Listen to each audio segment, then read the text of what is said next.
nuclear threats aimed at the US. All right, there's some elements in this story.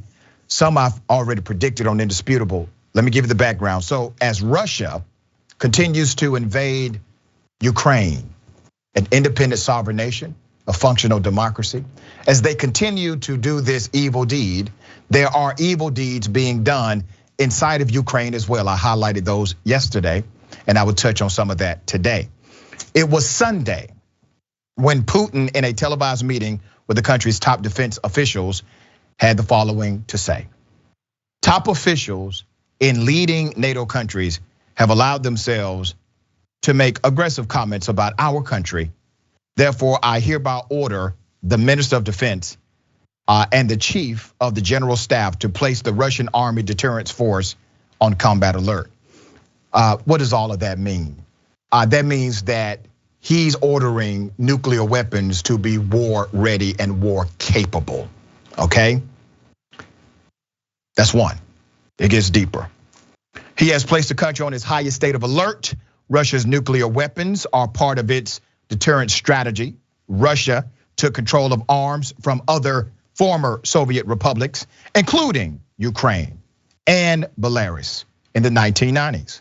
Now, Russia has invaded Ukraine and Belarus, which is allied with Moscow, plans to renounce its non-nuclear status and could theoretically allow Russia to bring nuclear weapons back into the country.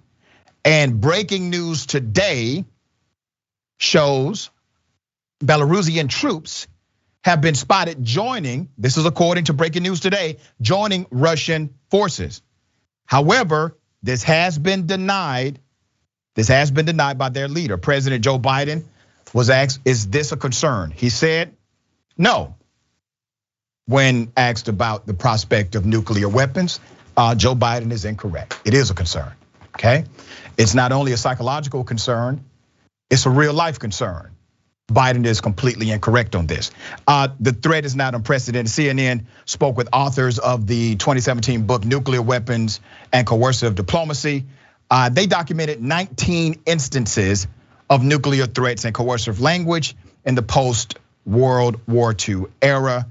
This includes Soviet leaders like Khrushchev telling the US ambassador in 1959, the West seems to forget that a few Russian missiles could destroy all of Europe. Now, here's the fact. Russia, according to the record we have, Russia has 6,250 nuclear warheads. America has more than 5,500. That's all the information we can get from there. The Russian warheads, only 1,458 are on 527 IBMs, submarine launch missiles and bombers, all right? Okay, will these threats work in Putin's favor? Now, that's a big question. That said, the US is certainly not entering the war. They have made that very clear. Russia has waged on Ukraine, but America is not going to enter, and it is not creating a no-fly zone. Putin must realize that using nuclear weapons will bring them upon him and his people. Now, there's a lot of commentary about this out there saying, wait a minute, Putin is willing to go to the extreme on this and actually use nuclear weapons. And then you have people that are considered historians, individuals who write books about nuclear warfare or nuclear threats and diplomacy saying, oh, no. These things will never happen in this world, okay? Those are the same people that still believe that Trump cannot get reelected in the United States of America. He can, okay? All right, be careful about these cats. They've been around a long time and they have been wrong a lot, all right? Okay, let's highlight the Ukraine, Miss Grand Ukraine. All right, war has a lot of propaganda connected to it. And this is a picture of Anastasia Lena. And according to a post, she's the former 2015 Miss Grand Ukraine. She has traded her heels in for combat boots. Now, it is propaganda, okay? When you read the message, she's telling people to be strong and trying to recruit individuals to stand up for their country, all right?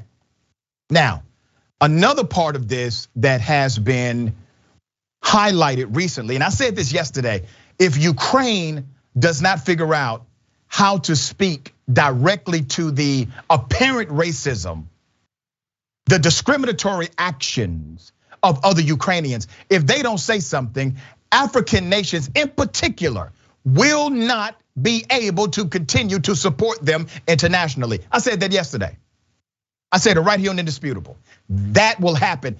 And I also said Russia, Vladimir Putin, of course, will use that against Ukrainians in order to dissuade public support. That's exactly what's happening today.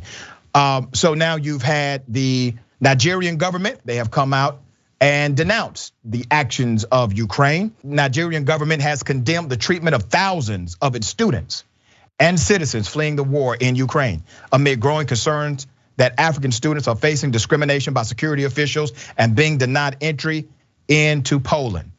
All right, and if you remember, all of the reporting that we highlighted right here on Indisputable that showed hyper-aggressive bias, implicit bias. I mean, they had the whole damn spectrum referring to those that are in the midst of this warfare as good white Christians. I'm paraphrasing, but that's basically what they said. As if those who are not Christian or white are not as valuable or sophisticated as those in this nation right now. Here's some of that.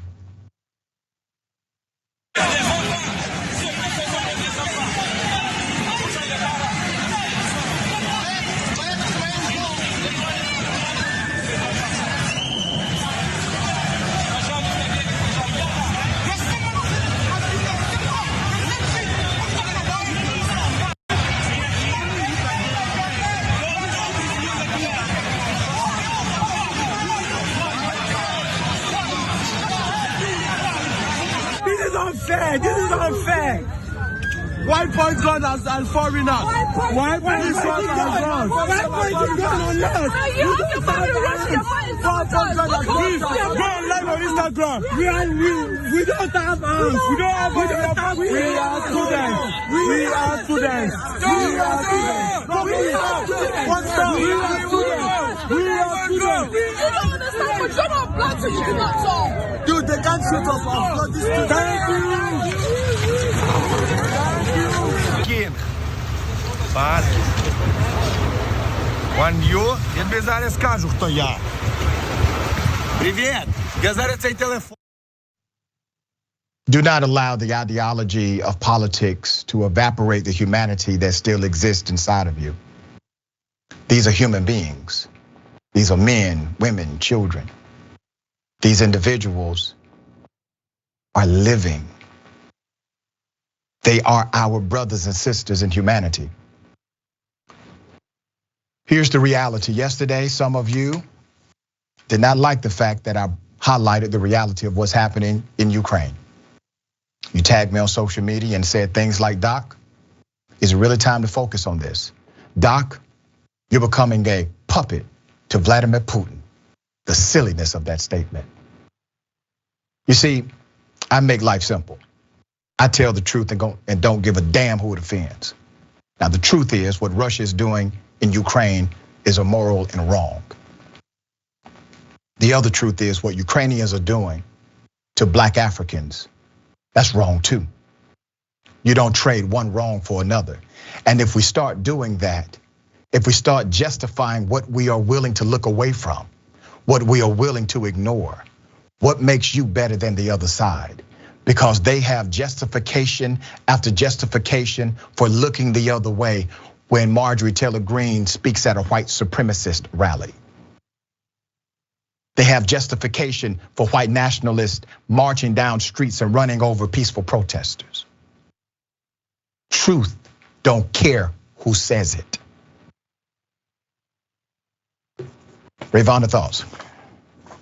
Yeah, I think you're exactly right about that, Doc. Because if you don't highlight this now, if we don't talk about this now, when is the time? Is it after these African, predominantly students, have become victims of Russia's aggression in Ukraine? Right. Do we wait till it's too late?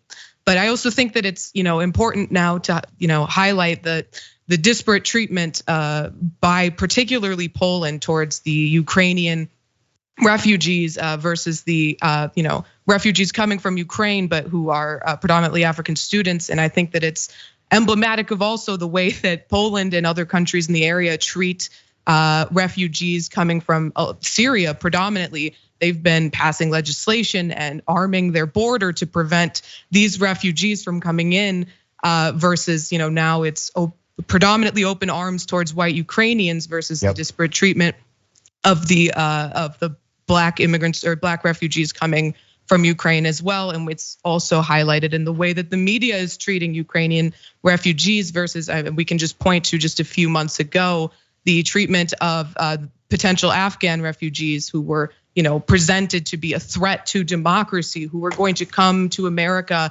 and commit crimes and undermine Western culture. And it's horrifying. We should be treating these refugees, these innocent victims of war, the same. Everyone should be. I don't think that the Ukrainian refugees should be treated worse. I think these refugees from non-white, non-Western countries should be treated better. And now is the time to demand that. That's right. Very well said.